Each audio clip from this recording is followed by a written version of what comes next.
Hello दोस्तों, कैसे हो आप सभी का स्वागत है एक बार फिर से आपके अपने चैनल बंसीधर फैशन पॉइंट में। और मैं आप सभी का दोस्त पीटू सिंह जाट। जैसा कि मैंने आपको अभी एक मैसेज से अपडेट दिया था कि आज से हमारी सिलाई क्लास शुरू होने वाली है। तो हमारी सिलाई क्लास का पहला और सबसे मेन लेसन है कि हमें सिलाई में कौन कौन से टूल्स की ज़रूरत पड़ती है। हम बेसिक टूल से स्टार्ट करेंगे, ना कि बहुत सारे टूल्सों से। जो मेन मेन टूल्स होता है हम सिर्फ उनका ही यूज़ करेंगे और उनसे ही हम ब्लाउज़ की कटिंग वगैरह सीखेंगे। तो चलिए वीडियो स्टार्ट करते हैं और जानते हैं कि हमें कौन कौन से बेसिक टूल्स की ज़रूरत पड़ती है। तो आइए देख लेते हैं। तो दोस्तों, हमारे पास है ये सारी चीज़ें। तो हम जान लेते हैं कि ये सारी चीज़ें क्या क्या काम में आएगी। तो सबसे पहले आती है हमारी कैंची। जैसे कि आप ये देख पा रहे हैं, ये कैंची आती है 9 नंबर, 10 नंबर और 11 नंबर और 12 नंबर। तो इन साइज़ों की ये कैंची आ जाती है।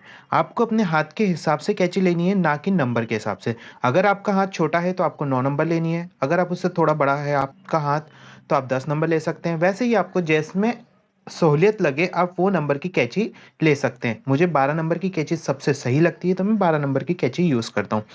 तो इसे हम एक साइड में रख देते हैं। अब आता है हमारे दूसरे नंबर पे इस तरीके का कटर।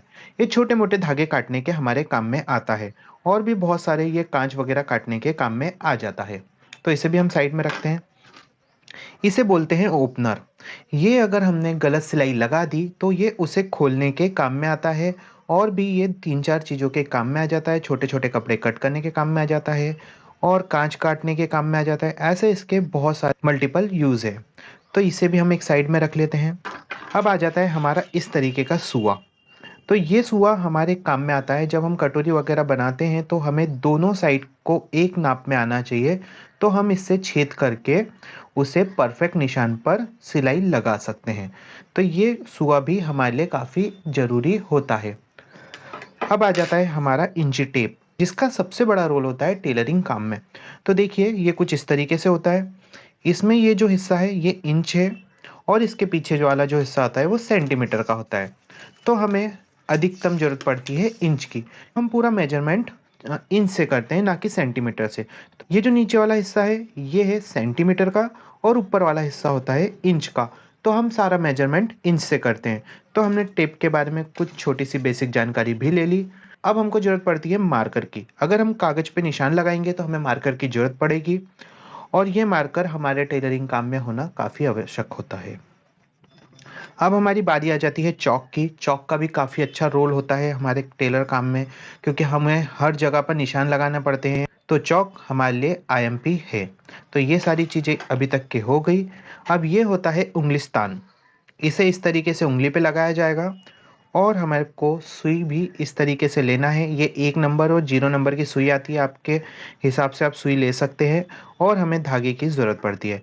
ये उंगलिस्तान उस काम में आता है, जैसे ही हम देखिए उसे इस तरीके से लगाते हैं और सुई को इस तरीके से पकड़ते हैं, तो सुई को पुश करने के काम में ये उंगलिस्तान आता है।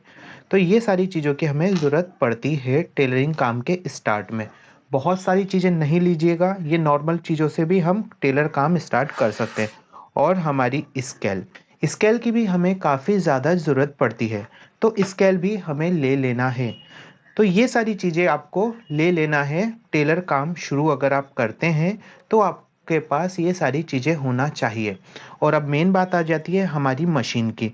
तो आपके पास अगर हाफ राउंड या अम्ब्रेला मशीन हो तो आप उससे भी स्टार्ट कर सकते हो, उसमें भी कोई प्रॉब्लम नहीं है।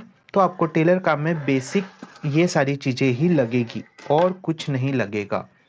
तो आपको समझ में आ गया होगा कि टेलर काम के स्टार्ट में हमें किन किन चीज़ों की आवश्यकता पड़ेगी। तो हमारा ये टेलरिंग कोर्स का पार्ट 1 था, जिसमें आपको सीखने मिला कि हमें टेलरिंग काम में किन किन चीज़ों की आवश्यकता पड़ती है। अब हम नेक्स्ट पार्ट में जानेंगे कि हुक हाई किस तरीके से किए जाते हैं। तो मिलते हैं नेक्स्ट पार्ट में, जब तक के लिए बाय बाय।